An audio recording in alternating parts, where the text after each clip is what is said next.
Masalah itu seperti benang kusut. Kalau kita panik, kita tambah kusut. Tapi kalau kita tenang, kita tarik satu persatu ujungnya, lama-lama beres. Hidup juga begitu, tidak perlu rumit. Kenapa kita harus ribet kalau memang bisa disederhanakan? Seorang teman saya, sebut saja namanya Abdul. Dia selalu bilang, kenapa hidup saya penuh masalah? Saat ditanya, apa masalah terbesarmu sekarang? Dia bilang, hutang, hubungan keluarga, pekerjaan, kok semuanya terasa berat ya gitu. Tapi ketika diajak untuk memecahkan satu persatu, fokus pada satu masalah dulu, perlahan beban itu terasa lebih ringan. Kita sering berpikir masalah itu datangnya sekaligus, padahal itu hanya cara pikiran kita mempersepsinya. Saat kita tenang, kita bisa melihat bahwa setiap masalah punya urutan yang harus diselesaikan. Bayangkan masalahmu seperti piramida. Di puncak piramida itu adalah hasil akhir yang ingin kamu capai.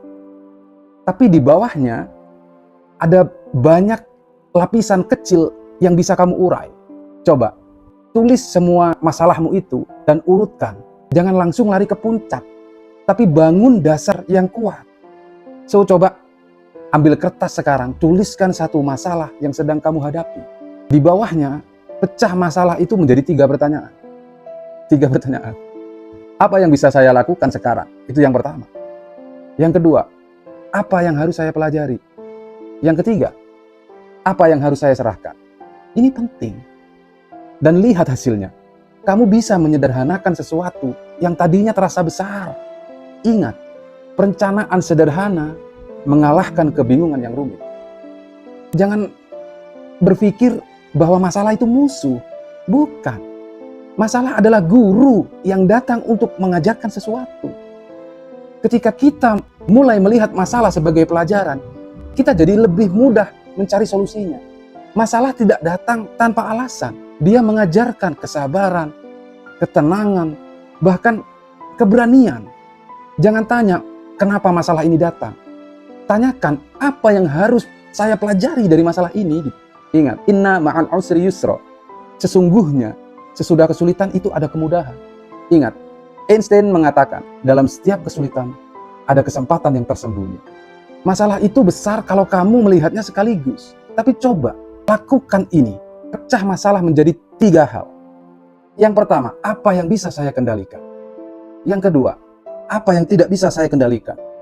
Yang ketiga, langkah terkecil apa yang bisa saya lakukan? Fokus pada yang bisa kamu kendalikan. Sisanya serahkan kepada Tuhan. Tidak ada gunanya menghabiskan energi untuk hal-hal di luar kuasa kita. Epictetus pernah berkata, lakukan apa yang bisa kamu lakukan. Sisanya, biarkan alam yang bekerja. Setelah tahu apa yang bisa kamu lakukan, ambil tindakan. Tidak perlu besar, tidak perlu sempurna. Yang penting mulai.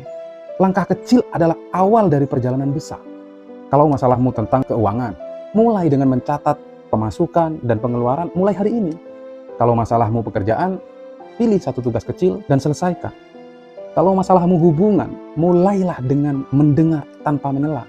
Ingat, melepaskan adalah tanda cinta terbesar kepada orang lain, terutama kepada dirimu sendiri. Lao Tzu pernah berkata, perjalanan 1000 mil dimulai dari satu langkah pertama. So, mulai, catat dan pahami apa yang bisa kamu lakukan hari ini untuk menyelesaikan masalah. Saat kita menyederhanakan masalah, kita menyederhanakan hidup. Jangan biarkan masalah mengendalikanmu. Pecahkan, atur, dan hadapi dengan tenang.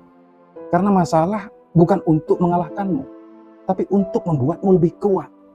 Saya tidak bermaksud membawa bahasan ini ke ranah religius. Namun coba kamu ingat, insan yang paling mulia dan tidak diciptakan semesta ini melainkan sebab ia diciptakan. Kalian sebut namanya minimal 5 kali dalam sehari, sallallahu alaihi wasallam.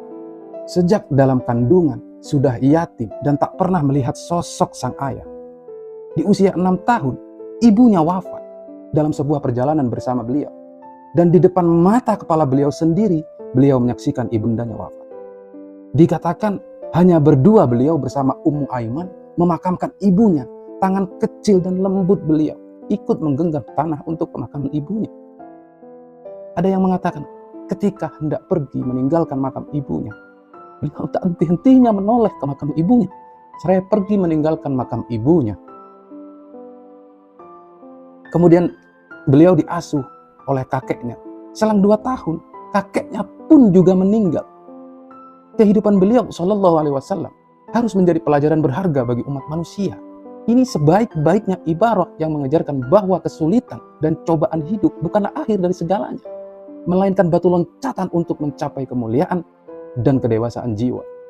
Cobaan berat yang beliau alami justru mempersiapkan beliau untuk menjalankan misi besar sebagai Rasul yang terakhir bagi umat manusia. So, sekarang giliranmu. Pilih satu masalahmu hari ini. Pecahkan dan hadapi langkah demi langkah. Kalau ini membantu, bagikan ke temanmu yang mungkin sedang butuh.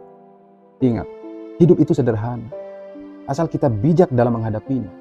Ketahuilah, hidup selalu bergerak ke depan. Masalah bukan akhir dari cerita, tapi tanda bahwa kamu sedang naik level. Jangan pernah takut untuk melangkah, karena solusi hanya muncul ketika kamu berani melangkah. Tetap tegar, tetap sabar, dan ingat, kamu lebih besar dari masalahmu. Dunia ini butuh versi terbaik dirimu. So, sekarang, apa langkah kecil yang akan kamu ambil hari ini untuk menjadi lebih baik dari kemarin? Tetap tenang, tetap sederhana, dan full your fire. Wassalamualaikum warahmatullahi wabarakatuh.